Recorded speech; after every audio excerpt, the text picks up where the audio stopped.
Bonjour à tous. Ça fait déjà depuis des semaines que le Rabbi est en train de nous préparer pour réaliser comment Mashiach est déjà là et comment il faut vivre avec Mashiach. De nos jours, c'est d'actualité. Aujourd'hui, on va étudier une sikha du Rabbi de Parashat Vayera Tafshin Nun Bet de 1991 de 5752, dans lequel, encore une fois, le Rabbi insiste, exprime, nous explique comment les niveaux de plus haut de divinité sont liés avec notre monde matériel, avec notre vie quotidienne, pas seulement notre vie spirituelle, mais la vie matérielle aussi. Et comment cette fusion entre les deux est très importante, et comment cette fusion entre les deux existe déjà, et comment il faut juste ouvrir les yeux, faire le travail plutôt. Le travail qu'on doit faire pour dévoiler cela et vivre Mashiach dès aujourd'hui. Le Rabbi nous dit, on sait que tous les sujets de la Torah, Torah ça vient du langage de Hora'a, qui veut dire un enseignement à chaque juif, ou dans tous les endroits, quand, dans tous les moments. Et à plus forte raison, la paracha de la semaine avec laquelle il faut vivre, c'est sûr et certain qu'il y a un enseignement à prendre, à en tirer. Et de cet enseignement-là qu'on prend de la paracha de la semaine, c'est pas juste que c'est lié pour maintenant, mais de cet enseignement-là, on va prendre de la force après pour toute l'année. Comment se comporter vu cet enseignement. Ça, c'est un point. Encore une chose de Rabbi dit, puisque dans la Torah, tout est extrêmement très précis, c'est logique de dire qu'en plus du lien de la paracha de la semaine avec l'enseignement général de la paracha de la semaine qui est lié donc avec le moment qu'on doit vivre, il y a aussi un enseignement de quand est-ce que le Shabbat tombe. Qu'est-ce que quand est-ce que Shabbat il tombe? Shabbat, c'est toujours le 7e jour de la semaine. Mais dans le mois, quel jour ça tombe le jour de Shabbat? De ça aussi, il y a un enseignement à en tirer. En l'occurrence, donc, nous devons tirer un enseignement de deux choses. Premièrement, cette semaine, nous lisons la paracha de Vayera.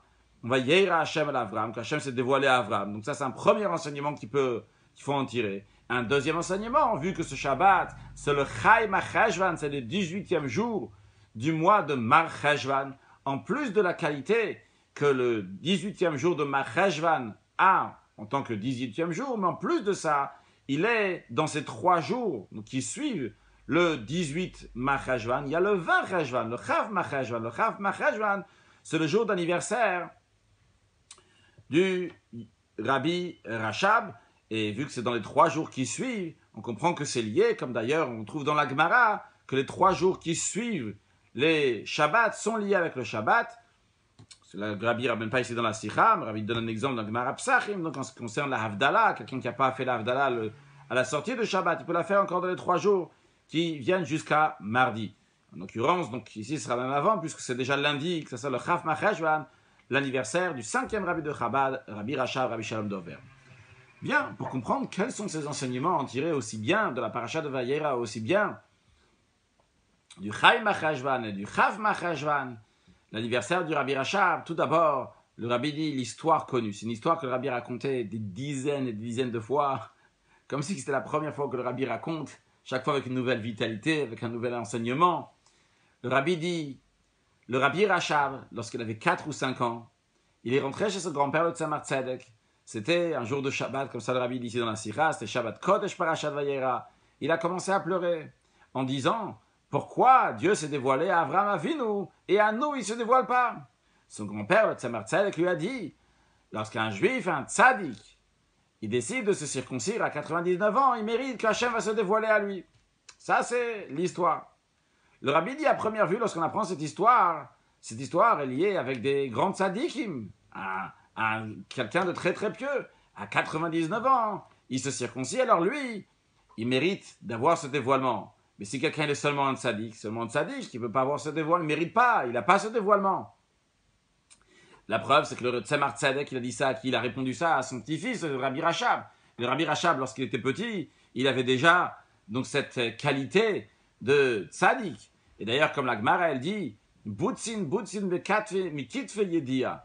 Quand on va voir l'histoire dans la suite, mais à la suite d'une certaine histoire, La Gemara dit que les petites citrouilles de leur sève, on sait déjà comment ils vont grandir dans la suite. C'est-à-dire que même qu'ils sont tout petits maintenant, mais quand ils commencent à grandir, on sait déjà comment ils vont être dans la suite. Le Rabbi Rachab, déjà l'histoire elle-même, elle prouve comment il était grand et important, alors qu'il était un petit tas, il avait seulement 4 ou 5 ans, il pleure parce que Dieu ne s'est pas dévoilé à lui. Donc c'est un tzaddik. Et même si c'est un tzaddik, mais vu que ce n'est pas un tzaddik qui a 99 ans et qui se circoncis, eh bien, il ne mérite pas ce dévoilement. Donc le Rabbi dit, a priori, cette histoire-là veut nous dire quoi? Veut nous dire que uniquement un grand tzaddik peut avoir ce dévoilement. Alors le Rabbi demande une question simple. Dans ces cas-là, il faut comprendre quel est l'enseignement pour chaque juif individuellement, pour chacun. Qu'est-ce que moi, je vais en tirer de cette histoire? Un juif, qu'il n'est pas encore tzaddik, en tous les cas, comme Rabbi dit en parenthèse, il n'est pas bepoel ou begaloui. Un juif concrètement, il n'est pas encore arrivé de manière dévoilée au niveau de tzaddik, à plus forte raison qu'il n'est pas encore un tzaddik qui a 99 ans, qui se circoncis. Quel est l'enseignement qu'on peut en tirer de cela? Rabbi répond à la question. Il dit, pour comprendre cette question-là, d'abord, voyons la particularité du dévoilement Vayera Elav Hashem. Avraham Avinu, on a pris dans la paracha précédente, à la fin de parachat Lech Lecha, Avraham Avinu s'est circoncis.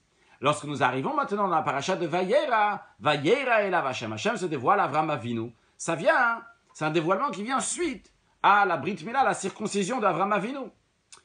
Ce dévoilement-là qu'Avraham Avinu a eu après la circoncision, ce Vayera Elav Hashem, il a un niveau très très haut, ce dévoilement divin est très très haut, qui n'a aucune commune mesure avec le dévoilement qu'il y avait avant la circoncision. Même dans Parashat Lech Lecha, il y a écrit là-bas aussi l'expression Vayera Hashem el Avram, qu'Hashem s'est dévoilé à Avram. Mais ce Vayera Elav Hashem, dans la paracha de Vayera, c'est un niveau beaucoup plus haut. En quoi c'est un niveau beaucoup plus haut? Pour deux raisons. Premièrement, dans le niveau de divinité, il y a écrit Vayera Elav Havaye. Havaye, ici, il fait référence au dévoilement du nom de Yud-Ke Vav-Ke de Dieu. Donc il y a un seul Dieu évidemment, mais il y a plusieurs noms. Donc ici ça fait référence au nom de Yud-Ke Vav-Ke qui est beaucoup plus haut que le nom de Elohim. Dieu a plusieurs noms. Le nom de Havaye de Yud-Ke Vav-Ke est plus haut que celui de Elohim. Maintenant, même dans le nom de Havaye même, il y a plein de niveaux. Et ici, quand on parle de Vayera Elav Havaye, comme c'est expliqué dans le Mamarim de Chassidut, c'est un niveau de divinité qui est beaucoup plus haut dans le Havaye, même encore plus haut que le Havaye qui était dans Parashat Lech Lecha. Ça, c'est un point. Donc, le niveau de dévoilement est beaucoup plus grand. Deuxièmement, aussi, il peut y avoir un très grand dévoilement divin, mais après, comment toi, tu vas le recevoir? Eh bien, en ce qui concerne Avraham Avinu aussi, le dévoilement Avraham Avinu était élave à lui. Qu'est-ce qu'on veut dire ici à lui? C'est-à-dire que lui, il a bien capté ce dévoilement. Ce dévoilement s'est imprégné dans lui. Tu peux avoir un très grand dévoilement, mais tu ne te sens pas concerné. Ou même si tu veux être concerné, mais tu ne peux pas le capter, c'est beaucoup plus haut que toi. Ici, Vayera Elav Havaye. Il y avait un Havaye. Ce Havaye, il est venu. Elav, Avraham Avinu était un réceptacle pour recevoir ce grand dévoilement. Et ça, c'était uniquement après la circoncision. Car avant la circoncision, le commentaire de Rashi dit avant qu'il soit circoncis, il n'avait pas la force de tenir devant un si grand dévoilement. Donc, qu'est-ce qu'on voit ici? Que Vayera Elav Havaye, le dévoilement divin qu'il y a eu après la circoncision est beaucoup plus haut qu'il y a eu avant pour deux choses. Premièrement, par rapport au dévoilement divin qu'il y a, le niveau de Yud-Ke Vav-Ke, c'est un niveau qui est très très haut. Et deuxièmement, par rapport aussi au dévoilement, comment Avraham l'a pris. Il a pris de manière que ça l'a imprégné, ça l'a entièrement pris.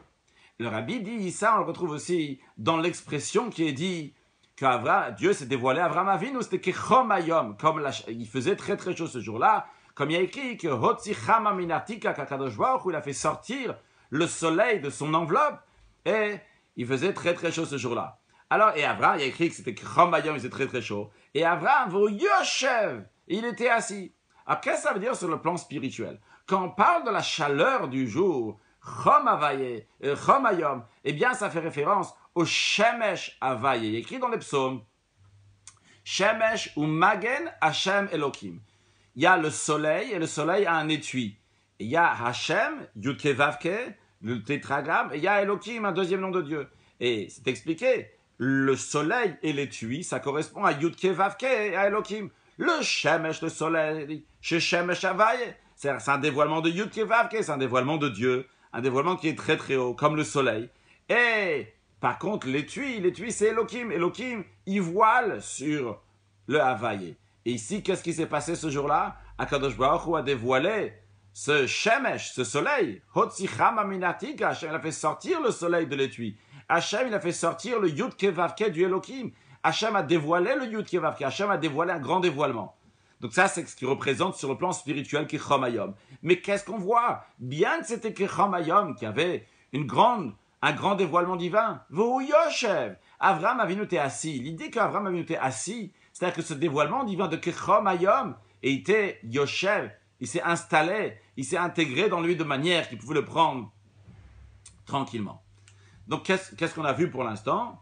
On a vu qu'il y avait un grand dévoilement divin, qu'Avraham Avinu pouvait le prendre.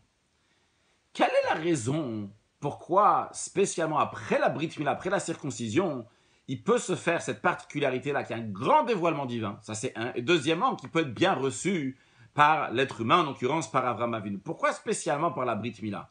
Eh bien, la raison, elle est, parce que dans la Brit Mila a ces deux extrêmes.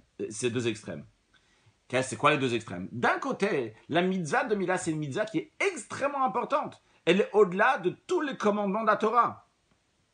Comme c'est expliqué dans Chassidut, c'est au-delà même du Shem Havaï et du nom de Yud Kei Vav Kei.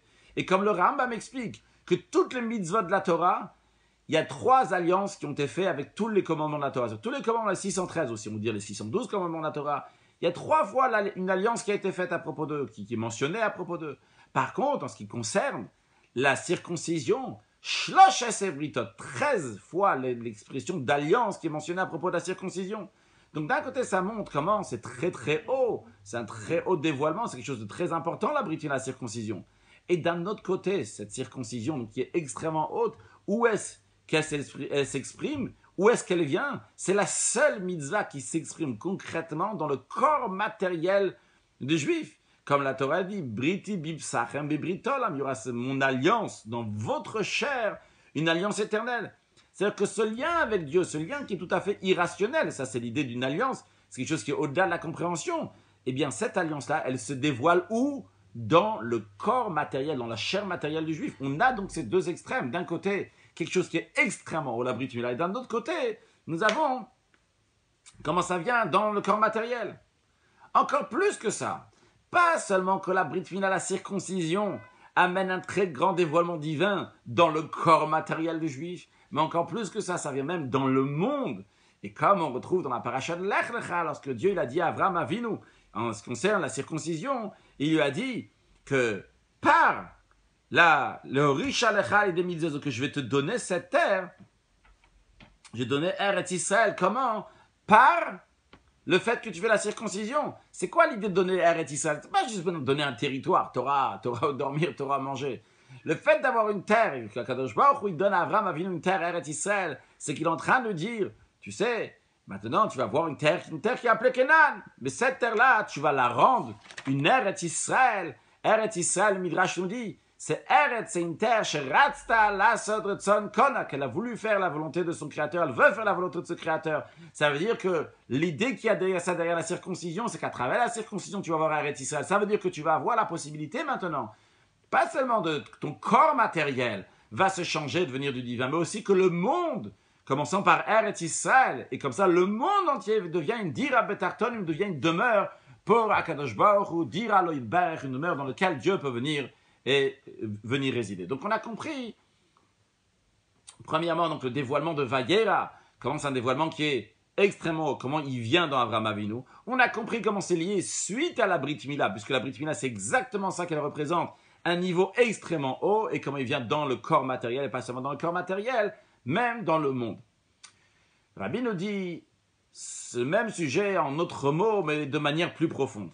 Ces deux extrêmes qu'on voit dans la Mila, dans la circoncision, donc d'un côté, un niveau de divinité qui est très très haut, et d'un autre côté que ça vient dans la chair matérielle du Juif, en vérité, c'est lié l'un à l'autre. Pourquoi? Parce que Davka, en venant dans le matériel, dans le plus bas, par cela, ça amène un dévoilement divin qui est extrêmement haut.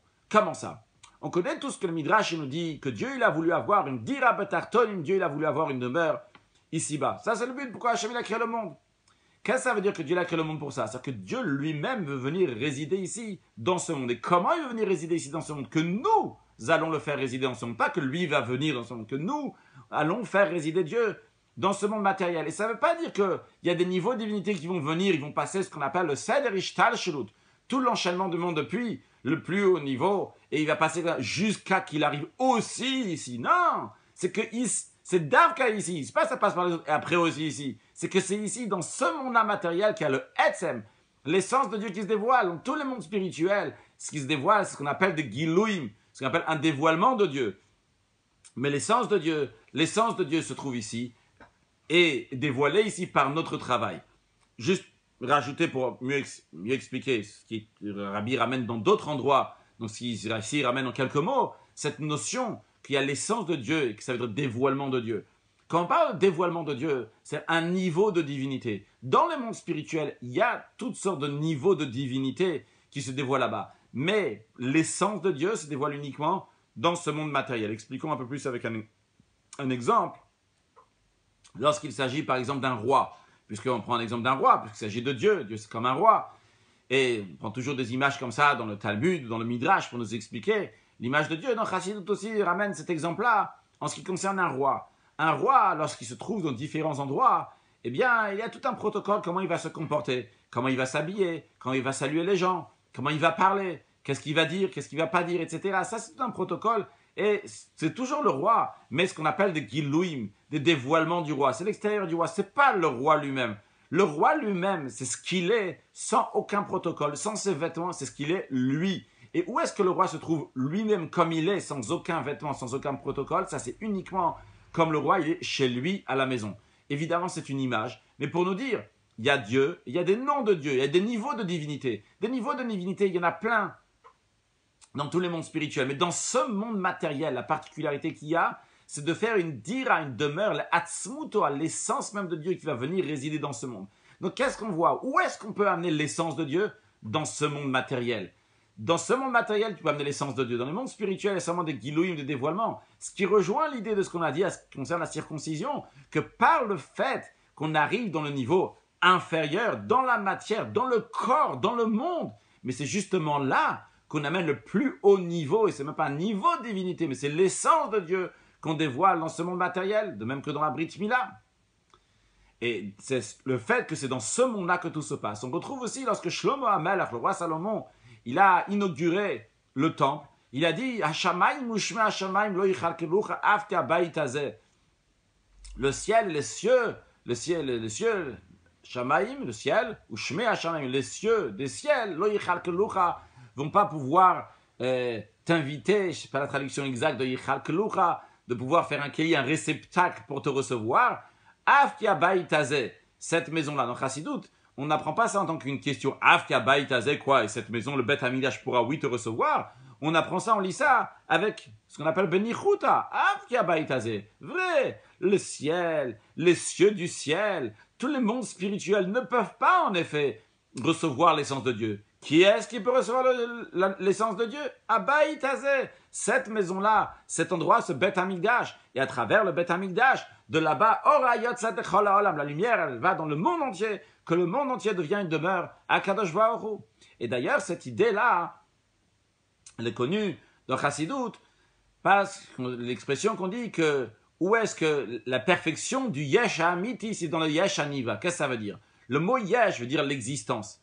Il y a deux choses qu'on appelle l'existence. Le Yesh HaAmiti, la vraie existence, et Yesh HaNivra, l'existence de la créature, la création. Qu'est-ce que ça veut dire? Le Yesh HaAmiti, la vraie existence, c'est qui? C'est Dieu. Le Yesh HaNivra, l'existence donc qui est créée, c'est quoi? C'est nous, c'est ici-bas. Mais où est-ce que la perfection du Yesh HaAmiti, de l'existence de Dieu, c'est dans le Yesh HaNivra? Comment ça? L'Admor HaZaken, il explique dans Tanya pourquoi ça se passe dans ce monde matériel. Parce que l'essence de Dieu, pas un niveau de divinité, l'essence de Dieu, l'essence de la Kadosh Baruch Hu, son existence, elle vient, d'où elle vient son existence? Est-ce qu'il y a quelque chose d'autre avant? Non, son existence vient de l'essence même de Dieu. Dieu n'a pas quelque chose d'autre avant. Toute son existence, c'est de lui-même.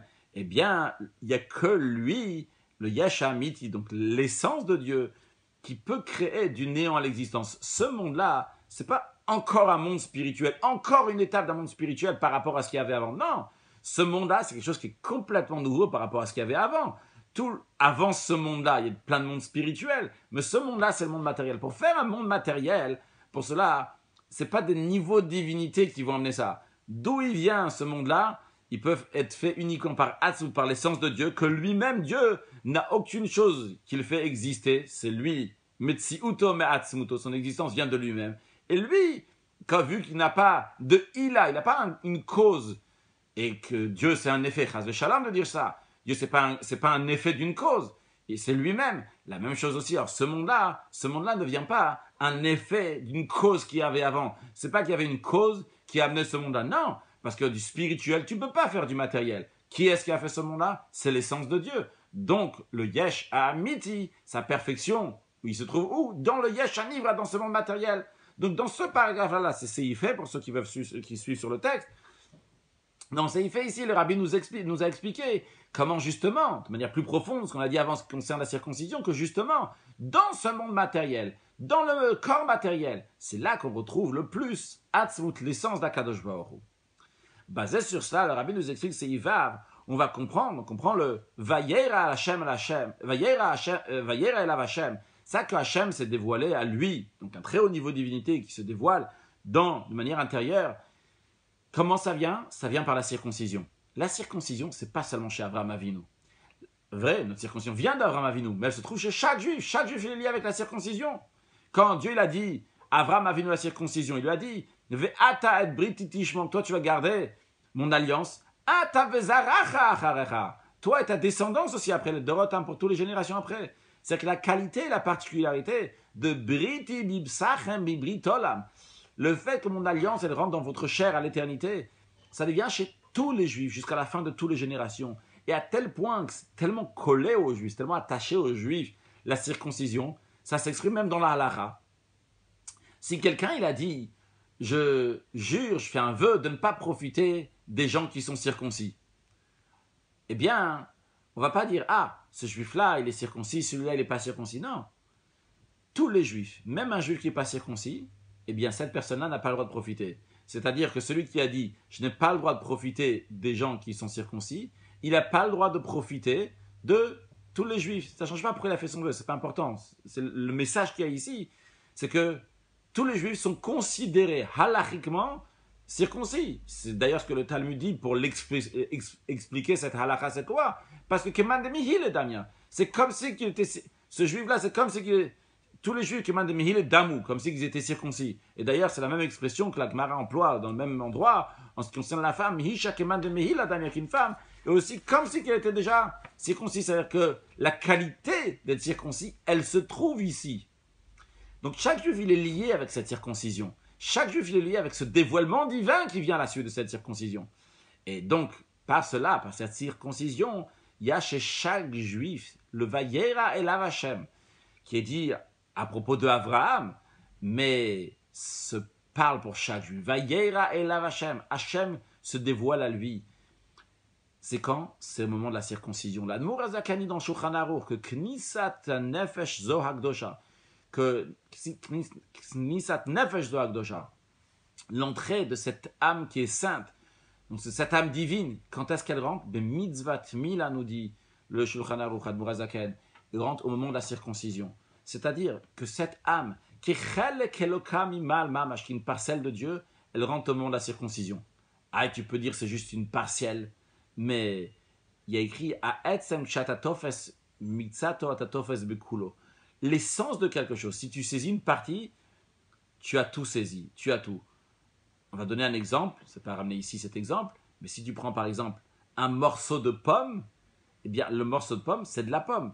C'est qu'un morceau, c'est pas toute la pomme, mais c'est de la pomme ou pas? C'est de la pomme. Alors, revenons maintenant à ce qu'on est en train de dire ici. Chelek Elokam Imamash, une parcelle de Dieu. C'est vrai, t'as un chelek, t'as une parcelle, mais cette parcelle-là, elle est liée avec le Etzem, elle est liée avec toute l'essence. Et quand tu prends une partie de l'essence, eh bien, tu as toute l'essence. En parenthèse, le Rabbi rajoute, c'est intéressant de voir l'expression qui est dit, l'expression de tofes, de saisir, veut dire que tu saisis, c'est toi le patron de la chose. Alors, le Rabbi dit ici que ça veut dire, c'est que chaque juif, il saisit ici, il devient le patron. Sur quoi? Sur le Etzem de la divinité, sur l'essence même de la divinité. C'est très fort, le Rabbi referme cette parenthèse. Maintenant, le Rabbi continue. Ce niveau-là de divinité, ok, super. Une parcelle de Dieu. Qu'est-ce qui se passe avec lui? Il ne reste pas en théorie. Il rentre de manière, il se rentre, dans le corps du juif. c'est un corps, le corps du juif, c'est un corps ordinaire, c'est un corps comme tous les corps de toutes les nations qu'il y a dans le monde, tous les gouffres, il n'y a pas de différence. Mais dans ce corps-là, il devient différent, à tel point que la vraie vitalité du juif, d'où elle vient de son nefesh Eloki, de son âme divine. La vitalité de son corps matériel vient de l'âme divine, à tel point que son corps, il a une particularité, il a appelé un gouffre kadosh, comme ça écrit dans le Zohar, que le corps du juif est saint. Il a appelé Adam. La Gemara dit que Atem Kouim Adam, vous le peuple juif, vous avez ce titre-là de Adam.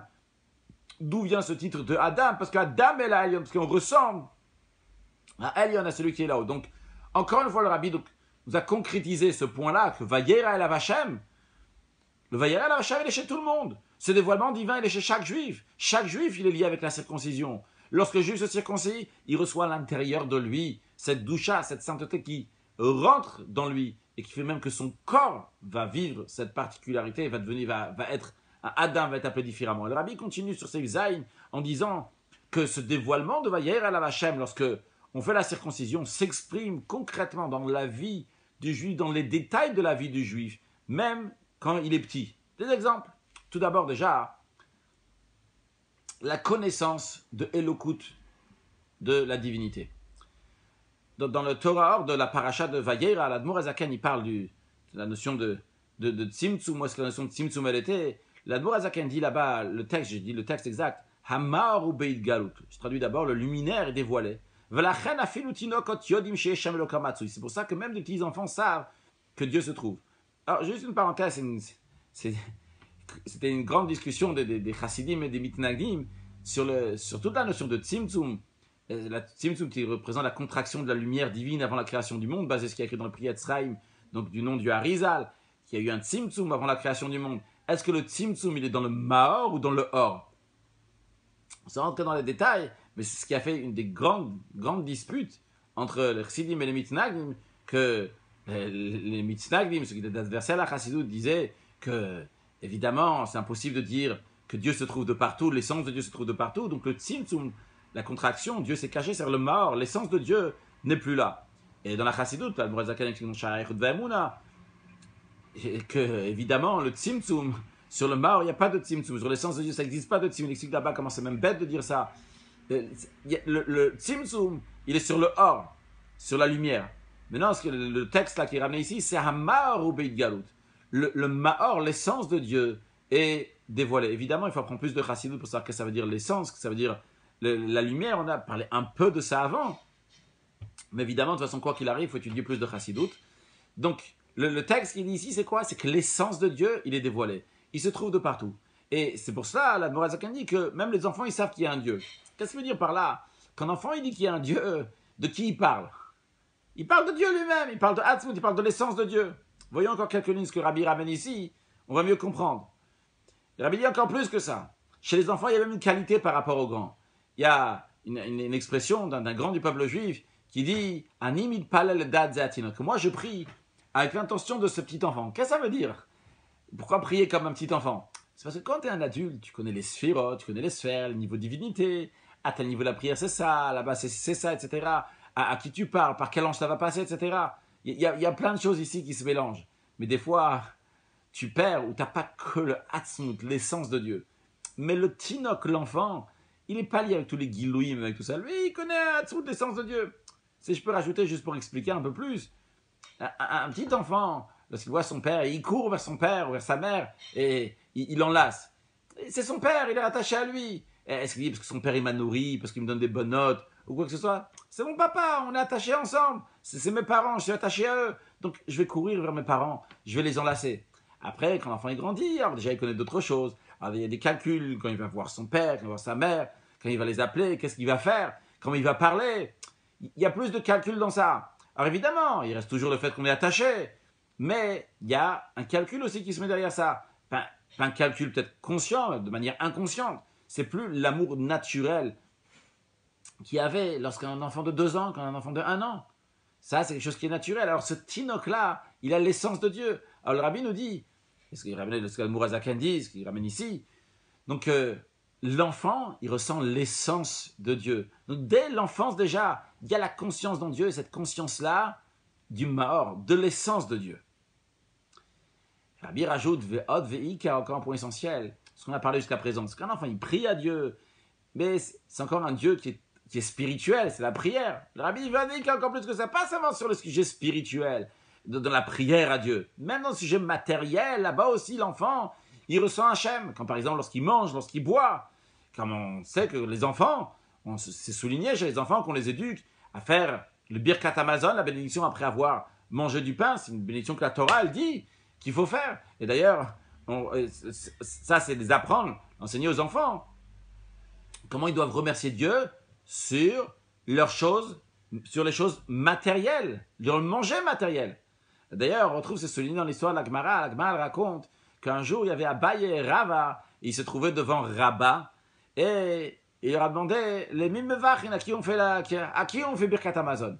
Et ils ont dit, les Rachman à Dieu. Alors, Rabba leur a demandé, Rachman à Dieu, où est-ce qu'il se trouve? Alors, Rava, il a montré le plafond, et Abaye, il est sorti, il a montré le ciel. Et la Gemara conclut là-bas, d'ailleurs, parenthèse, la Gemara conclut là-bas, l'expression qu'on a dit tout à l'heure, que Boutsin, Mikit Yedir, que les petites citrouilles, dès leur 16, tout au début, on sait déjà comment ils vont grandir. C'est-à-dire que Rabba, et en effet, Abaye et Rava, plus tard, sont devenus des grands. L'histoire que Rabbi ramène ici, c'est pour juste nous rappeler, nous montrer que les enfants, dès qu'ils sont petits, on les apprend à remercier Dieu sur quoi? Sur des choses matérielles. Donc pas seulement quand ils font la prière, ils sont attachés à l'essence de Dieu, mais même à des choses matérielles. Là-bas aussi, on retrouve Dieu. Rabbi rajoute encore plus que ça. Pas seulement en ce qui concerne le manger matériel. Quand tu manges, ça devient dam ou basar kipsar, ça devient de sa chair, ton sang, ça devient une partie de toi-même. Mais encore, c'est lié à toi. Mais encore plus que ça, même dans des choses qui sont à l'extérieur, les objets matériels qui sont dans la maison. Eh bien, cela aussi, on retrouve la divinité. Comme c'est souligné dans la mitzvah de Mezouza.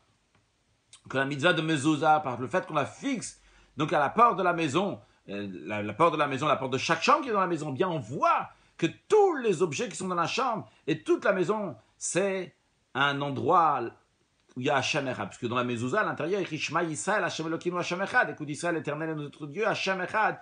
Dieu est un. Donc on voit que dans toute la maison, c'est Hashem Echad. Et d'ailleurs, la mezouza, c'est quelque chose qui est lié particulièrement avec les enfants, comme on voit que tous les juifs, ils aiment la mezouza, mais les enfants particulièrement, on voit qu'ils sont attirés par la mezouza, ils s'élèvent, ils vont pour embrasser la mezouza, particulièrement le matin lorsqu'ils se lèvent, le soir avant d'aller dormir, ils embrassent la mezouza. Donc on voit que toute la chambre, toute la maison, elle est liée avec Hashem Echad à travers la mezouza. Donc c'est même les objets matériels. De même, par le fait que dans la maison, dans la chambre, il va y avoir des livres qui sont saints, une boîte de tzedaka qui est dans la maison. Et d'ailleurs, c'est très important pour les enfants, parce que comme le Rabbi il souligne ici dans cette sira, qu'il a déjà parlé plusieurs fois, que c'est bien, c'est important que chaque enfant va avoir dans sa chambre des sifre kodesh, des livres qui sont saints, un chumash, un sidour, etc. Et une boîte de tzedaka qui lui appartiennent à l'enfant. Pas l'argent qui est à l'intérieur de la boîte appartient à l'enfant, il met l'argent à la tzedaka. Et qu'est-ce qui se passe quand on fait ça? Par cela, toute la maison, ça devient une maison de Torah, de Tfila, de Tzedaka, de Torah, d'études de Torah, de prière, de Gmilut Chassadim, de bienfaisance. Et ça a une ressemblance au Beth Amidash, au temple. Ah, et a priori, le Beth Amidash, c'est quelque chose d'autre. Non. Il y a écrit, Dieu, il a dit, à Moshe Rabbeinu, dit au peuple juif, vous allez me faire un sanctuaire et je vais résider parmi eux. Vrai qu'il y a écrit un sanctuaire, mais écrit, je vais résider parmi eux, bien que c'est un sanctuaire. Eux, c'est le pluriel. Et un, c'est au singulier. Mais justement, parce que Dieu il est en train de dire, dans chacun, dans chacune, je vais venir résider, que chacun, dans nous-mêmes, dans notre maison, et de même dans notre âme, dans notre intérieur, Dieu va venir résider, on va en faire un endroit, un mishkan à Dieu. Donc, l'idée que le Rabbi nous rajoute ici, c'est que pas seulement, comme on l'a dit au début, donc c'est amener Dieu dans la prière, que l'enfant il ressent ça, et après même dans une prière pour du manger matériel, même dans les objets de la maison entière. Et après, le Rabbi continue de dire que de la maison, eh bien après ça va aussi dans ce qui nous appartient dans le monde. Chacun des biens qui nous appartiennent, des moyens qui nous appartiennent.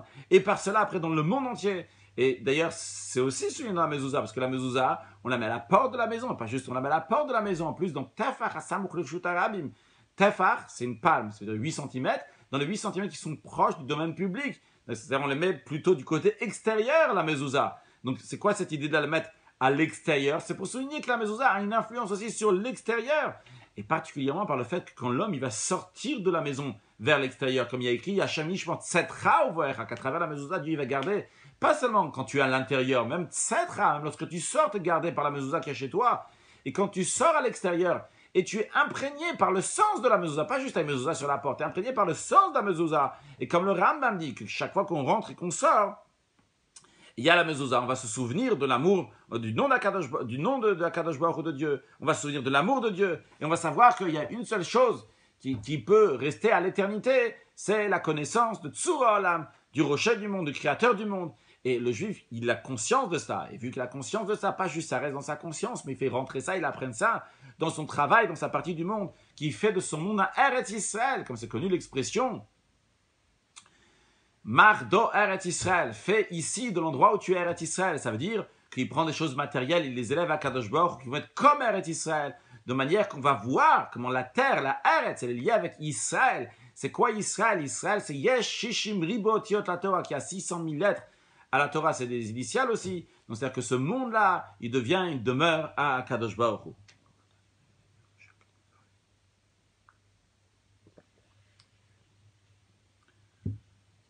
Basé sur cela, le Rabbi nous dit, on va comprendre maintenant l'histoire avec le Rabbi Rachab.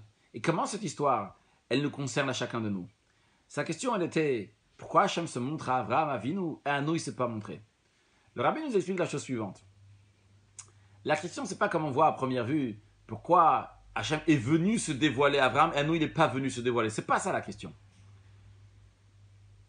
Le fait que Dieu vient se dévoiler, il se dévoile à chacun de nous. Vayera elav Hashem, Dieu se dévoilait à lui, c'est à chaque juif. La discussion entre le Rabbi Rachab et son grand-père, c'est pas si Hachem s'est dévoilé ou pas. La discussion, elle est-ce qu'on le voit ou pas? Quand on dit pourquoi Hachem ne se montre pas à nous, c'est pas juste à prendre dans la première sens, pourquoi Hachem n'est pas venu se dévoiler à nous. La question est pourquoi nous, on ne voit pas le dévoilement d'Hachem. Hachem, c'est oui dévoilé. L'existence, le fait que le Vayer à la Hachem, dans l'expression des commentaires, le Sono, le Rachaim, ils appellent ça le Fat Hashina Vashat. Le fait que la Shrina, elle réside, ça existe chez chaque juif. Chaque juif, par la circoncision, il a ça. Par le fait qu'on a dit tout à l'heure, il est lié à la circoncision, il a ce Chedek Elokam Imana, cette parcelle de Dieu qui vient chez le juif. Et pas juste qui vient dans son corps, mais par cela aussi, ça va faire qu'il va avoir une conscience de Dieu, jusqu'à que ça va venir dans des choses matérielles aussi. La particularité, c'est quoi? C'est qu'Avraham Avinu, chez lui, il a vu ce dévoilement-là. Alors le Rabbi Rachab, il pleure, il dit, pourquoi à nous, ils ne sont pas comme il s'est montré à Avraham Avinu, de manière que nous aussi, on va le voir. Et d'ailleurs, c'est la raison pour laquelle aussi il a dit, Avraham Avinu, Avinu notre père. Un père, il donne ses qualités à ses enfants.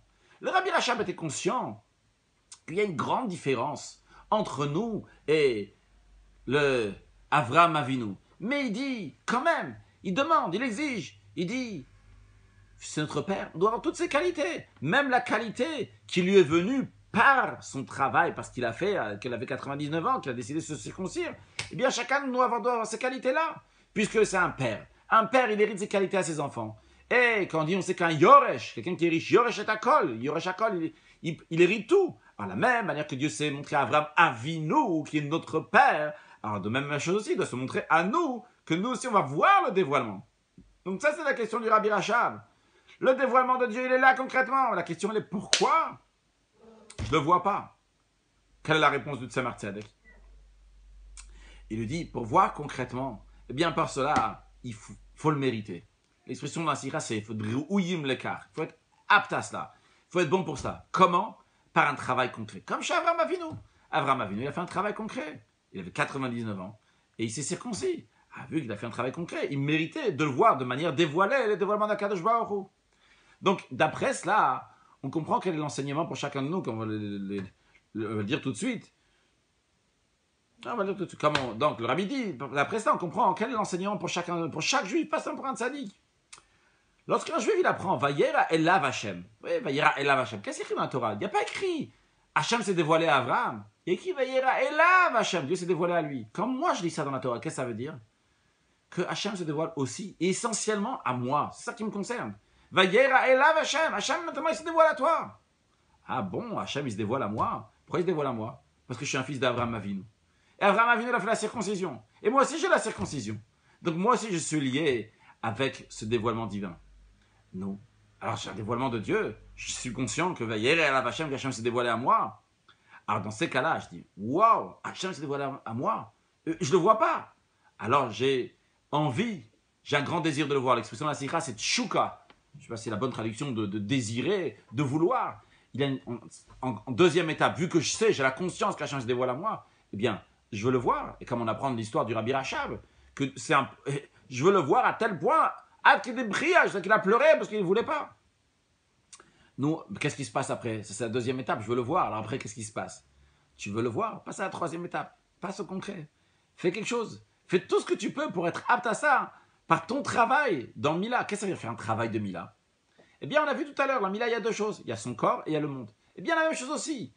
Je vais faire le travail de Mila, la circoncision avec mon corps. Qu'est-ce que ça veut faire la circoncision avec mon corps? Circoncision une fois. Mais la circoncision avec son corps, ça va travailler avec son corps.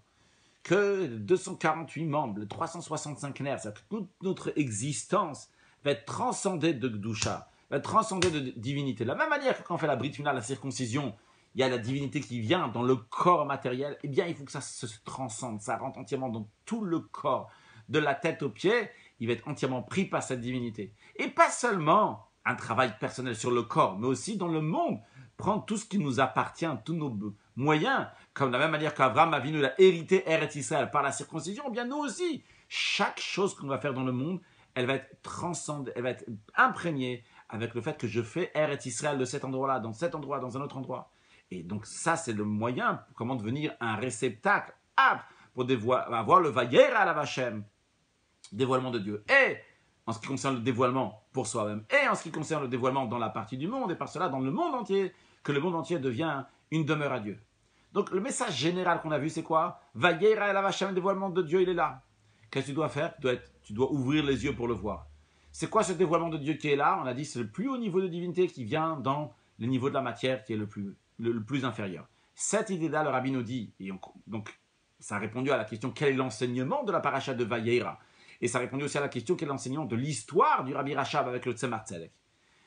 Et quel est l'enseignement qu'il faut en tirer de Chai Macheshvan et lié avec Chav Macheshvan, donc le 18e jour du mois de Macheshvan, et que c'est dans les 3 jours du Chav Macheshvan. Le Rabbi nous dit, cette idée qu'on a vue, c'est exactement la même aussi du 18e jour de Chai Macheshvan. Chai, qui veut dire 18, le 18e jour du mois. Chai vient de Chayut, la vitalité. C'est quoi la vitalité? C'est la Neshama, l'âme que le juif a, le Chelek Elokam Imar Mamash, la parcelle de Dieu. Cette parcelle de Dieu, où elle est? Elle n'est pas comme ça en l'air. Elle est dans un corps matériel, dans le corps du juif. Donc quand on parle de Chai, le mot Chai en lui-même, c'est quoi? C'est la vitalité de la Neshama qui se trouve dans le juif. Et on nous dit, ce Chai-là, il faut le faire passer dans le Macheshvan. Ça veut dire mettre cette vitalité, mettre cette divinité, la Neshama qui est habillée dans le corps, il faut l'amener dans la vie de tous les jours, dans le Macheshvan. C'est quoi la particularité du mois de Macheshvan? Le mois de Macheshvan, il n'y a pas de fête. Le mois d'avant, le mois de Tishi, était Mourou Bebe Moadot. Il y avait plein de choses. Mais ici, ce mois-là, c'est Ouvdin Dechol. Il n'y a que du profane maintenant. Il y a la Metet Mnachot, les 39 travaux. On sait que Shabbat, on n'a pas le droit de faire 39 travaux. Alors, semaine, on a le droit de faire ces 39 travaux. Bien, pendant le mois de Cheshvan, tu as tous les jours du mois de Cheshvan dans lequel tu passes dans Ouvdin Dechol, dans les 39 travaux. Mais quand tu vas faire ces 39 travaux, tu vas les faire comme dans le Mishkan. Dans le Mishkan, quand on a construit le tabernacle, lorsque les Juifs sont sortis d'Égypte, plus tard, ils ont construit le tabernacle, il y avait 39 travaux. Ces 39 travaux étaient là pourquoi? Pour, que je dis 39 travaux, c'est-à-dire, par exemple, couper, allumer le feu, éteindre, etc. Ces choses-là. Donc, ça, c'est les travaux qu'il fallait faire pour construire le Mishkan. Eh bien, nous aussi, on va passer dans un mois de Macheshvan. On a affaire avec Ouvdin Dechol, avec des choses profanes. Mais pourquoi on les fait? On les fait justement pour amener la divinité, pour amener Dieu dans ce monde matériel, que ce monde-là va devenir un Mishkan, aussi un tabernacle, un sanctuaire pour Dieu, à travers ce qu'on va faire, amener la divinité dans les 39 travaux, donc dans les travaux ordinaires. Basé sur ça, on comprend le lien entre la paracha de Vayera et Chai Macheshvan, c'est le même point. Le dévoilement de Vayera à la Vachem qui vient par la circoncision, il se dévoile dans le Chai, dans la Chayut, dans la vitalité du juif, dans son corps. Et ce dévoilement de Vayera el Hashem, qui passe donc par la Chayut, par la Neshama du juif dans le corps, et bien par cela, il passe aussi, après, il va dans le Ouvdin Dechol, il va dans les choses profanes, dans le Macheshvan, que aussi on va retrouver la divinité. Donc on comprend le lien de Vayera avec le Chai Macheshvan. Quel est le lien avec Chaf Cheshvan. Bien, à la suite de ça, on a le 20 Cheshvan. Qu'est-ce que c'est quoi le 20 Cheshvan? Alors, on a dit évidemment, c'est l'anniversaire du Rabbi Rachab, 5e Rabbi de Chabad. Mais le mot Chaf en lui-même, Chaf, c'est la Rachetevot de Keter. Keter, tu mets un Chaf, Keter, c'est la couronne. On va expliquer dans l'instant. Encore une chose, quand tu prends le mot 20 en hébreu, tu le dis en hébreu, pas Chaf, mais tu dis 20 c'est Esrim. Quand tu prends le Aïn, le Sin, le Resh, le Yud, le même sophite, ça fait 620. 620, hein, ça fait aussi Keter. Donc, et le Chaf, et c'est le mot Keter, et en plus c'est Esrim, c'est aussi Keter. À quoi ça fait allusion? Keter, ça représente un niveau de divinité qui est extrêmement haut dans la divinité même. On sait qu'il y a plusieurs mondes spirituels. Au-delà des mondes, il y a le Keter. Donc c'est un niveau qui est très très haut. Et justement, on nous dit, ce niveau-là qui est extrêmement haut, eh bien, il va venir où? Dans le Machashvan, dans le monde ordinaire, dans le Ouvdin Dechol, dans les choses profanes. C'est le même point qu'on a vu avant. Tu prends le Keter, tu prends le niveau de divinité et tu l'amènes dans les mots, dans les endroits les plus simples. De manière encore plus profonde, le Rabbi dit, ce dévoilement de Vayeira la Vachem, ce dévoilement qu'on a dit jusqu'à présent, qui vient dans le Ouvdin Dechol, dans les choses profanes, dans le mois de Machashvan, eh bien, elle est liée avec quel niveau? Avec le Etzem, on a déjà expliqué ça avant, donc c'est lié avec le Etzem, l'essence de Dieu. L'idée du Etzem, l'essence de Dieu, ça c'est Keter, justement, donc c'est la couronne, donc c'est lié pas seulement, comme on a dit, c'est un haut niveau de divinité, mais c'est même l'essence de Dieu qui vient dans les choses concrètes. Bien, donc on a la réponse à nos questions. Quel est le rapport entre Vayeira et Lavachem avec le Chai Macheshvan, Chaf Macheshvan? Le point commun de tout ça, c'est quoi? C'est qu'il y a un très haut niveau de divinité qui vient dans les choses les plus concrètes, dans le plus bas, que ce soit Vayeira Lavachem, donc par la Brit Mila, que la Brit Mila est très très haute, mais elle vient dans le corps matériel, elle vient dans le monde matériel. Et de même le Chai Macheshvan, que le corps du juif qui a reçu le Chayut de la Neshama, il vient, il va aller dans le monde, dans le Macheshvan, dans les choses profanes. De même le Chaf Macheshvan, le Chaf comprend le Keter. Donc cette couronne, on l'amène dans les sujets les plus matériels. Bien. Seif Yud Aleph. Alors maintenant, on va commencer à nous relier tout ce qu'on a appris dans la Sikha avant avec la Geoula Amitit Vashleva, la délivrance totale, est vrai, à l'idée Mashiach Tzidkenu par Mashiach Tzidkenu. Comment ça? Un des sujets essentiels qu'il va y avoir lorsque Mashiach va venir, c'est Vayera la Vashem. Le dévoilement de Dieu, comment ça? Le prophète dit que tes yeux vont voir ton maître. Quand Mashiach va venir, on va voir Dieu. Encore plus que ça. Pas seulement que tes yeux vont voir Dieu. Il y a écrit le prophète, il dit tout, le prophète Ishaï dit V'nigla kvod Hashem, v'ra'u kol basar yardam. L'honneur de Dieu va se dévoiler et toute chair va voir. C'est pas seulement donc et n'est pas ça, pas seulement que les yeux vont voir. Encore plus que ça, on a kol basar, toute chair, la chair elle-même et kol basar, il y aura tout le monde. C'est qu'il y aura un dévoilement divin dans toute la création. Et ça, c'est le sens de Chai Machashvan. C'est que dans tous les sujets du monde, même les choses profanes qui sont dans le monde de Machashvan, on va voir le Chai, la vraie Chai, la vraie divinité, la vraie vitalité. C'est quoi la vraie vitalité? C'est la Elokut, c'est la divinité. Et ça va se dévoiler lorsque Mashiach va venir dans toute la création. Et ça, c'est lié, cette idée de Chai, de Vayeira. Donc on va voir Dieu. Et on a dit, c'est lié aussi avec Chai Machashvan. Parce qu'on va voir dans le Machashvan, dans le Ouvdin Dechol, dans le monde, on va voir la divinité, on va voir le Chai, la vraie divinité, donc Dieu. C'est lié aussi avec Chaf Machashvan. Chaf, on a dit c'est Keter, c'est la couronne. Quel rapport avec Mashiach? Parce que la couronne, c'est lié avec la royauté. Et lorsque Mashiach va venir, va se dévoiler la royauté de Dieu dans le monde entier. Comme il y a écrit, Hashem im loch le'olam vaed. Hashem va régner à l'éternité lorsque Mashiach va venir sur le monde entier. Et comme le commentaire de Rashi explique sur Hashem im loch le'olam vaed, il dit le atid lavo she kolam lucha shelo, c'est dans les temps futurs lorsque le kolam lucha, tout le règne lui appartient, va lui appartenir. Il lui appartient déjà aujourd'hui. Aujourd'hui, on ne le voit pas. Lorsque Mashiach va venir, ça va lui appartenir. Donc, on voit aussi que le Chaf Machashvan, la couronne de Machashvan, est aussi liée avec. Elle est aussi avec Mashiach. Rabbi nous dit, c'est ce qu'on a dit, que la Metsiout, quand on dit la Metsiout, c'est le fait même, il y a le dévoilement de Vayera la Vachem, il est déjà, et chez chaque juif. Tout ce qu'il faut faire, c'est juste dévoiler.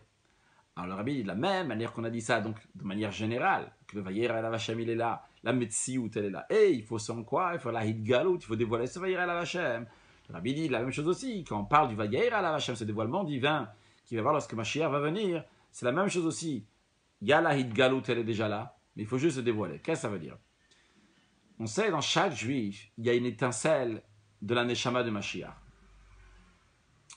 Expliquer un peu plus, on sait qu'il y a 5 niveaux de Neshama. Nefesh, Ruach, Neshama, Chaya, Yechida. Chacun de nous, individuellement, on a ces 5 niveaux de Neshama. Mais en plus de ça, il y a aussi ce qu'on appelle une Neshama Klalit, une Neshama qui est générale.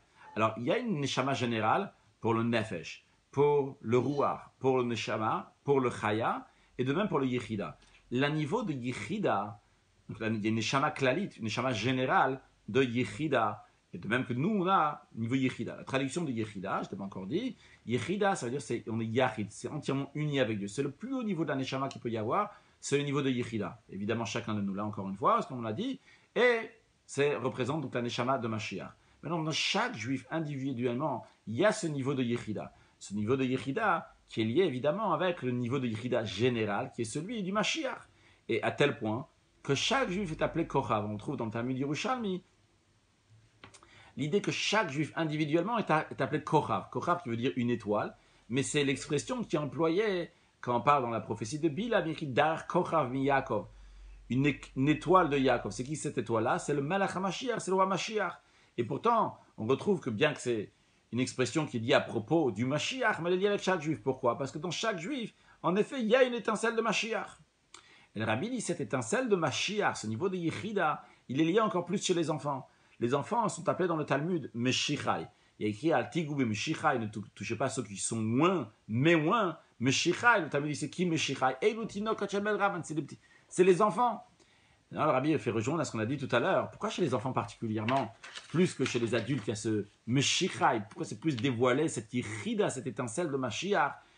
La raison, elle est parce que les Kochot Pnimim, les forces intérieures, ce qu'on appelle les forces intérieures dans la Chassidoute, c'est le cerveau, les sentiments, ils ne sont pas tellement développés. Ils n'ont pas encore le cerveau développé, les sentiments développés. L'expression ici, ce n'est pas développé, mais c'est Bidgal, où ils ne sont pas tellement développés. C'est la raison pour laquelle aussi, qu'on a dit tout à l'heure, que eux, qu'est-ce qu'ils ressentent? Leur connaissance dans la Elokut, dans Dieu, ce n'est pas juste dans un niveau de divinité, c'est dans le Etzem. Et l'idée de Yechida, qu'on est entièrement attaché avec Dieu, ça c'est le Etzem, c'est l'essence. Il n'y a pas maintenant de niveau, tel niveau. C'est Yechida, je suis entièrement attaché à Dieu, c'est le Etzem, c'est l'essence. Et chez les enfants, c'est encore plus dévoilé. Donc, qu'est-ce qu'on a dans tous les cas? Le Vayer à la Hachem, le dévoilement de Hachem se trouve chez chaque juif. Comment il se trouve chez chaque juif? Le niveau de Yechida, il est chez chaque juif. Nous, on a vu tout à l'heure, il peut y avoir un dévoilement, mais il faut faire quelque chose pour le dévoiler. Alors comment on fait, comment on le concrétise, Bepoel ou Begal qui vient concrètement? C'est pas le fait que chaque juif va faire sa mission. C'est quoi la mission de chaque juif? C'est dévoiler cette étincelle divine justement, dévoiler ce niveau de Yechida qui va rentrer, il va s'imprégner dans tout, dans son corps matériel, dans tous les sujets qu'il y a dans le monde. Et de manière que chacun va faire son travail. Et on va rassocier toutes les petites étincelles, pas les petites étincelles, chaque étincelle qu'il y a chez chaque juif, on va tous les rattacher. Et par cela, ça va se dévoiler le Mashiach général. Mashiach Tzidkenu. Et par cela, donc, il y aura le Vayera et la Vachem, il y aura le dévoilement d'Hachem. Et dans le monde entier, donc dans le Macheshvan, dans le Ouvdin de Chol. Donc ça, c'est à chacun de nous de faire cette mission. D'ailleurs, quand on fait notre mission, on fait notre Shlichut. Shliach, c'est la valeur numérique de 348. 348. Maintenant, comment il faut faire notre mission en tant que Shaliach? Il faut faire cette mission-là avec les 10 forces de l'âme. La 10 forces de l'âme, la 3 facultés intellectuelles, 7 sentiments qui représentent 10 forces. Alors quand tu prends tes 10 forces de l'âme et tu fais ce qu'un Shaliach doit faire, alors tu prends Shaliach, c'est 348, et tu prends les 10, ça fait 358, et qu'est-ce que ça fait Mashiach. Donc lorsque chaque juif va faire sa mission de dévoiler le niveau de Yechida, eh bien par cela, il amène Mashiach. Et le Rabbi dit, ça, c'est l'enseignement essentiel à prendre de la paracha de Vayera. Que chaque juif doit envier, doit vouloir ce dévoilement divin, donc de Vayera la Vachem, ce dévoilement divin qui va avoir lorsque Mashiach va venir. C'est ça qu'on doit avoir envie. Quand tu entends Vayera la Vachem, tu dois vouloir ce dévoilement à voir, que toi tu vas le voir, pas juste qu'il va se dévoiler. Tu vas voir ce dévoilement-là. Et donc, vu que tu le veux, tu vas faire tout ce qui est dans ton possible pour voir ce dévoilement. Et comment tu fais tout ce qui est possible? Par le fait que chaque action que tu vas faire, elle va être faite behetem, comme il le faut, pour la situation de Geoula, Mitit Vashema, la délivrance. Comme je le comprends, c'est-à-dire que chaque chose qu'on va faire, comme si que Mashiach était déjà là, vive Mashiach, déjà aujourd'hui. Je ne sais pas si je veux dire comme je le comprends, c'est évident de la Sikha, le Rabbi dialisé, c'est que chaque action qu'il fait, elle va correspondre, elle va bien pouvoir rentrer dans les critères de la situation de la délivrance lorsque Mashiach va venir. Vive déjà Mashiach aujourd'hui. Le rabbi dit, juste un instant s'il vous plaît,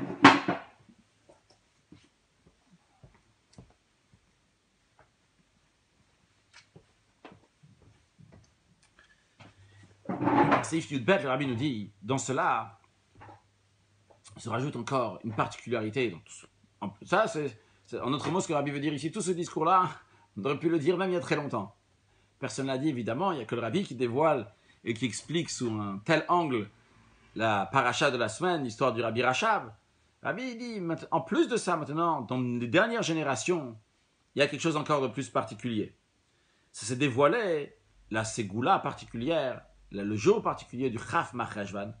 Donc, le Chaf Marcheshvan qui vient à la suite de Parashat Vayera, et que c'est le jour d'anniversaire du Rabbi Rachab, que Mazal Gover, le jour de l'anniversaire de quelqu'un, son Mazal, sa force, il a une force particulière. Alors voyons, c'est quoi la particularité du Rabbi Rachab et le lien avec d'autres générations particulièrement, et après, dans la suite, pourquoi comment c'est lié encore plus particulier, la 90e année que le Rabbi a 90 ans, comment c'est lié avec Tashin Nun Bet, l'année 5752.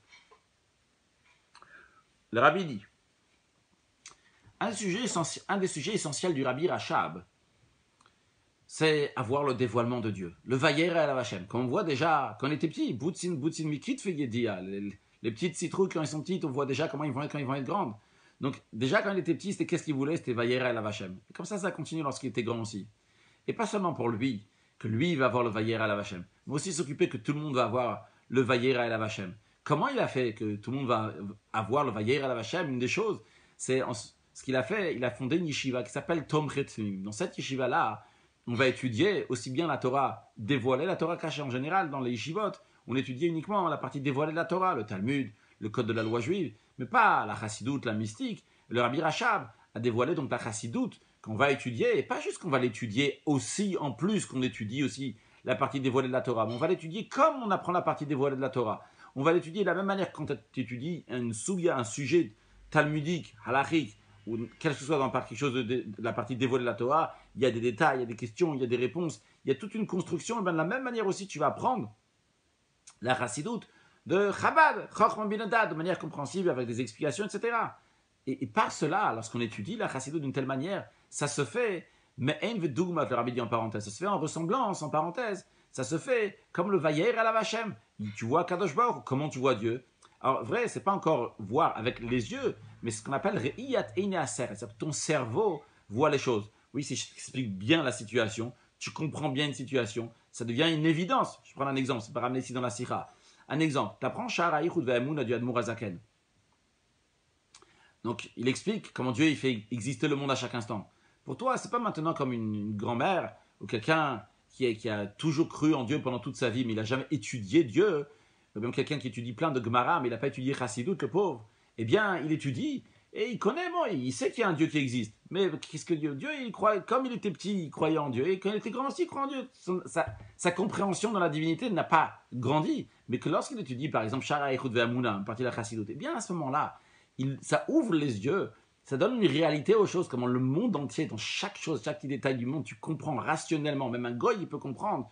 Un goy qui n'étudie pas la Torah, mais il peut comprendre que c'est rationnel, ça devient du vrai, une vérité, une existence dans ta tête. Pas seulement que dans la foi, mais ta tête, elle dit peut-être c'est pas comme ça, mais je dois me renforcer dans ma foi. C'est ta tête, elle a compris, c'est évident, c'est sûr et certain qu'il y a une existence de Dieu et comment Dieu il fait exister chaque chose. Pas parce que tu as la émouna seulement, mais parce que c'est devenu ton cercle, c'est devenu quelque chose de Chabad, Chochmah bin Hadad, de la même manière que tu apprends quelque chose de la halakha. Et tu vois, on parle ici de la viande, on parle ici du lait, on parle d'une cuillère de lait, et une cuillère qui est tombée dans de la viande ou quelque chose comme ça. Tu apprends des choses qui sont concrètes, ça devient des choses qui sont tout à fait concrètes. J'ai pris un exemple de Chassidut, mais c'est comme ça dans toute la Chassidut. Ça te fait, tu apprends des sujets, ça te fait que cette chose-là devienne une réalité dans ta vie. Donc, c'est ça ce qu'on dit, Riyatena Ser, c'est que tes yeux, le cerveau, il a très bien compris que c'est une évidence, c'est comme ça que ça se passe. Donc ça, c'est moi qui ai rajouté en parenthèse, petit Fabring entre nous, le Chaim d'ailleurs. Mais ça, c'est seulement Riyatena Ser, c'est seulement que le cerveau voit. Le rabbi dit qu'un point essentiellement, que ça, ce que le rabbi Rachab a fait, c'est une préparation pour la Geoula, de Mashiach Tzidkenu. La délivrance vraie totale par Mashiach Tzidkenu, qu'à ce moment-là, on va étudier la profondeur de la Torah. Et comment on va étudier la profondeur de la Torah? Le Yidiat Elokut, la connaissance de Dieu, va être betachlit hashleimut, va être à la perfection. Comme il y a écrit, Ishakrini minishikot piu, dans le Cantique des Cantiques, il y a écrit que Dieu va m'embrasser des baisers de sa bouche. Et comme le commentaire Tzor Amor que le Rabbi ramène ici, il dit, Sheye adibur imanu pelpe, que Dieu va nous parler bouche à bouche. L'idée de donner un baiser, c'est bouche à bouche. Alors Tzor Amor, il explique, c'est-à-dire que Dieu va nous parler bouche à bouche. Donc c'est quelque chose d'un niveau qui est très profond, puisque Torah Chadash Amititetse, il y aura une nouvelle dimension de Torah qui va sortir lorsque Mashiach va revenir. Et Me'iti Mamash, le Rabbi Shmuel, c'est-à-dire que vraiment de moi-même, et l'étude de la Torah va être de manière que qu'on n'aura pas besoin d'enseigner l'un à l'autre. Pourquoi tout le monde va connaître Dieu lui-même. Et encore plus que ça, comment on va étudier? Ça va être de manière de Re'iyah, Hashem va se montrer à nous, mais pas juste qu'il va se montrer à nous, qu'on ne le voit pas comme jusqu'à présent, mais qu'on va le voir. Et comment on va le voir? Pas juste Re'iyah, Teina, Sechel, qu'on le voit par la compréhension, mais on va le voir de manière concrète, avec les yeux. C'est pas ce qu'on appelle Re'iyah Chushi, pas juste Re'iyah, Teina, Sechel. Alors si quelqu'un me demande qu'est-ce que ça veut dire voir Dieu, parce que Dieu, il n'a pas de corps, etc. C'est la vérité que Dieu, il n'a pas de corps, évidemment. Ça ne change pas. Mais concrètement, on verra Re'iyah Chushit. Ça ne change pas que je ne comprends pas, je n'ai pas d'explication que ça veut dire voir Dieu, mais on le verra concrètement, pas juste Re'iyah Tenaser, c'est une Re'iyah Chushit. D'ailleurs, juste une parenthèse, l'Admour Hazaken dans le Tanya, lorsqu'il parle du dévoilement de Matan Torah, Pektamet Vav, si je ne me trompe pas, Karov le Vada, je n'ai pas regardé juste avant, mais il parle de Re'iyah Chushit. Re'iyah Chushit, c'est-à-dire qu'ils ont vu concrètement à Kadosh Baruch Hu, pas juste Re'iyah Tenaser. L'Admour Hazaken dit comme ça, c'est comme ça. Donc, quand Mashiach va venir, ce sera un Re'iyah Chushit, c'est-à-dire qu'on va pouvoir voir concrètement à Kadosh Baruch Hu. Le Rabbi dit ce sujet-là est aussi souligné dans l'action du Rabbi Rachab, qui a fondé la yeshiva de Tom Chetmimim. Lorsque le Rabbi Rachab a fondé cette yeshiva, un peu plus tard, il a expliqué dans une sikha bien connue, il a dit Kolayot sel milchamet bet David. Il y a une expression dans le Talmud qui dit que tout celui qui sort à la guerre du roi David. Il a expliqué que c'est qui sort à la guerre du roi David? C'est les élèves de la yeshiva de Tom Chetmimim. Donc ce qu'on appelle aujourd'hui, on appelle les Tmimim. C'est ces élèves qui étudient là-bas dans la yeshiva, on les appelle des Tmim. Eux, ils sont ceux qui Yotzal Milchamet bet David, qui vont faire la guerre. La guerre contre qui? Contre qui il faut faire la guerre? Eh bien, le Rabbi Rachab a expliqué. Faire la guerre contre ceux à Chercherfu Igvot Meshichera. Je ne sais pas si la traduction Cherfu exacte c'est insulter, mais en tous les cas, à Chercherfu Igvot Meshichera, on va dire ceux qui insultent les talons de Mashiach. D'ailleurs, là-bas, il explique qu'il s'agit donc des gens qui sont, ils étudient la Torah, les mitzvot, etc., mais ils n'aiment pas qu'on parle de Mashiach. Chercherfu Igvot Meshichera. Le Rabbi Rachab dit que les Tzemim, ils vont faire la guerre contre Chervu Igvot Meshichera. Rabbi lit ça avec Mashiach, parce qu'il dit que lier tout ce qu'on a vu avant avec le Mashiach. Dans l'expression du Rambam, dans Hilchot Melachim Milchamot Umelech HaMashiach, le Rambam il a des lois qui s'appellent donc des lois des rois, et dans plusieurs versions, le Rabbi ramène pas ici, il dit même pas certaines versions, le Rabbi dit tout simplement, dans les lois de Melachim, des rois et des guerres et du roi Mashiach, et il ramène là-bas le Rambam, il dit qu'une des choses de Mashiach, c'est quoi? Ilchot Milchamet Hashem, qui va faire la guerre de Dieu, Veinatseach, à la suite ici, il va faire la victoire. Et le Rabbi dit, cette victoire-là, on la trouve à la suite du verset. Parce que le verset qu'on a ramené, c'est le verset donc, qui est dans le psaume 89 vers la fin, qui dit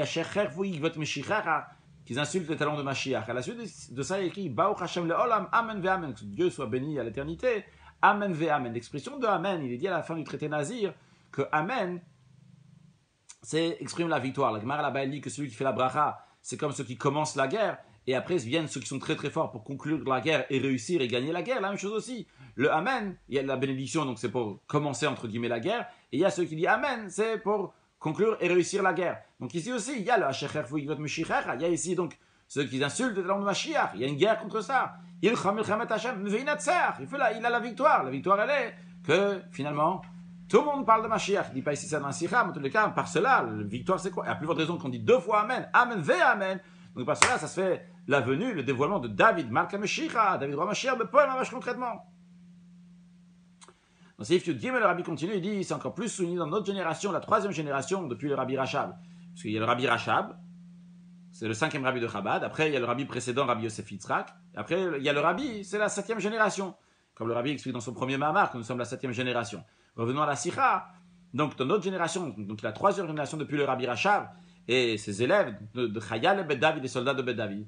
Dans notre génération, le Rabbi souligne, il met en gras, il est déjà souligné dans les sikhot précédentes, des semaines précédentes aussi en gras, bien souligné, Mistayamet v'nishlamet, dans lequel se finit le travail des soldats de la maison de David pour amener la Géoula, pour amener la délivrance concrètement par David Malka Meshicha.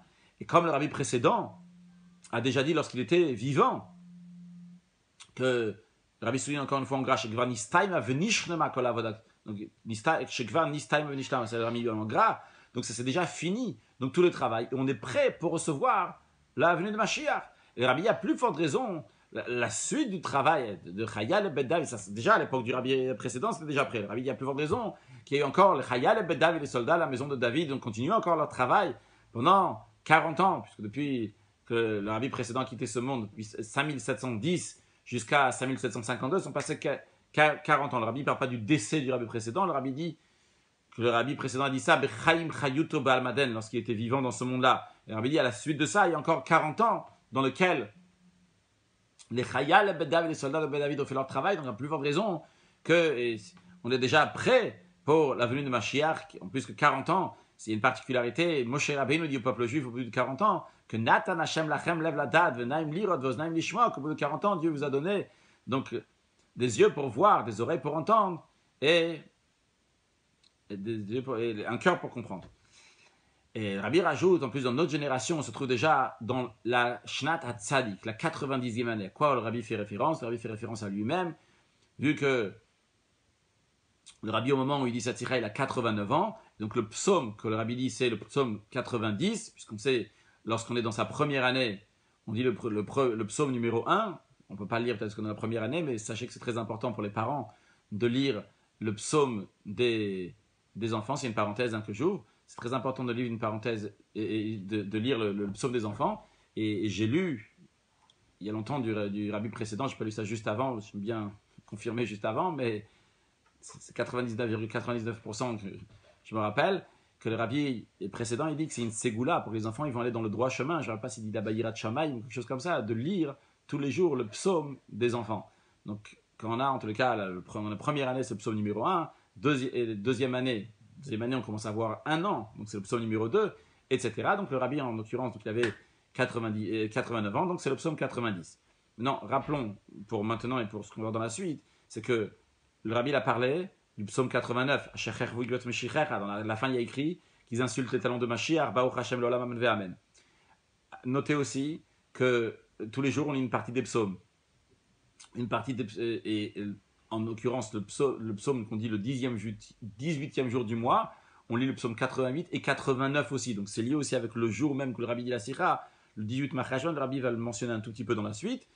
Et encore une chose à mentionner, après, le Rabbi, il est en train de parler qu'on a fini maintenant l'année, le psaume 89. On est déjà dans la 90e année, donc c'est le psaume d'après, donc qui s'appelle Tfila le Moshe, dans lequel il conclut que nos actions de nos mains vont être établies sur nous, est établi sur nous, et que nos actions vont être bien établies.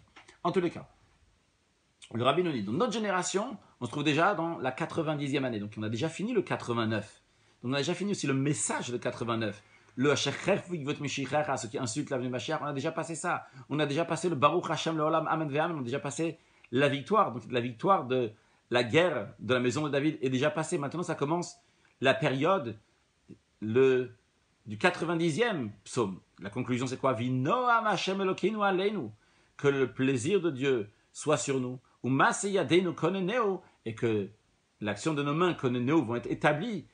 L'expression de koneneo vient aussi de l'expression qui est dit dans la Shira Midash adne konenu yadecha, que le temple de Dieu que tes mains ont préparé, ils ont fait, donc ça fait référence au Bet Hamikdash, le 3e temple. Après le Rabbi rajoute, dans la 90e année même, on est aussi dans l'année 5752. 5752 en hébreu, ça s'écrit Hei Tavshin Nun Bet. C'est les initiales de Hayote Shnat Niflot Bakol, qui aura des merveilles dans tout. Quand on dit Niflot, des merveilles, quelles merveilles parlons? Tout d'abord, on parle donc des merveilles, on ne dit pas tout d'abord, on parle donc des merveilles de la délivrance des temps futurs, comme il y a écrit Kimetset, Ramer et Tzimtsa et Marel Niflot, comme le jour de la sortie d'Égypte. Je vais te montrer des merveilles. Le Rabbi dit, c'est pas seulement sur les merveilles de la délivrance lorsque Mashiach va venir, mais c'est aussi sur les merveilles de la Torah Chadasha, de la nouvelle dimension de Torah qu'il va y avoir lorsque Mashiach va venir. La profondeur de la Torah. Le Rabbi rajoute en parenthèse que la profondeur de la Torah est appelée Torah Tachen, la Torah du Chen. Chen, c'est Chet Nun Sofit. C'est les initiales en général, c'est Chochma Nistara, la sagesse qui est cachée.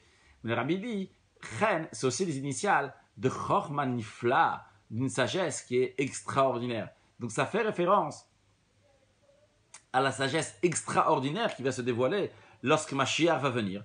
Niflaot mitorater, à des merveilles de la Torah, par rapport à la Torah qu'on étudie aujourd'hui. Par rapport à ce qu'on étudie aujourd'hui, ce que Mashiach va venir sera extraordinaire. Et le Rabbi dit, Niflaot bakol, dans tous les domaines. L'expression bakol, c'est bakol mikol kol, dans tout, bakol mikol, dans tous les détails de domaine. La Gemara, elle emploie ça lorsqu'elle dit que Akadosh Baruch Hu, il a fait goûter au Avot, au patriarche, donc une ressemblance au temps futur. Il y a écrit, parce que chez Abraham il y a écrit Bakol, chez Israël il y a écrit Mikol, et chez Yaakov il y a écrit Kol, donc Bakol, Mikol, Kol, donc de toutes sortes de choses. Alors Rabbi dit, ça montre sur la perfection qu'il va y avoir lorsque Mashiach va venir. Donc l'année, elle est liée, Niflot c'est lié avec Mashiach, c'est à la Torah de Mashiach, et le Bakol est lié aussi avec Mashiach, dans tous les domaines, etc.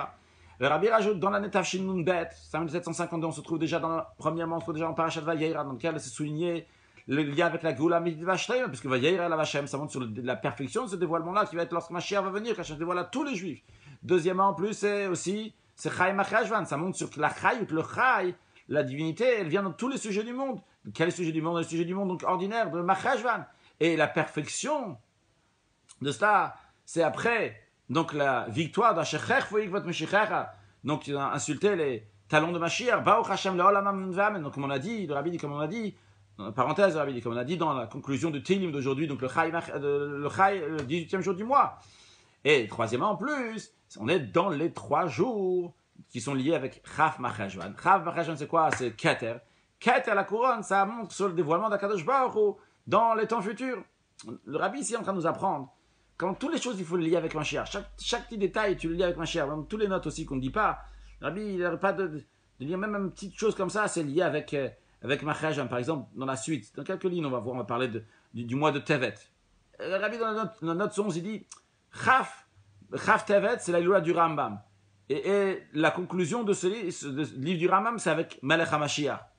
Ça, c'est peut-être un lien lointain avec Mashiach. On lui dit comment vivre avec Mashiach, avec chaque petit détail. Tout doit être lié. Encore plein de notes comme ça.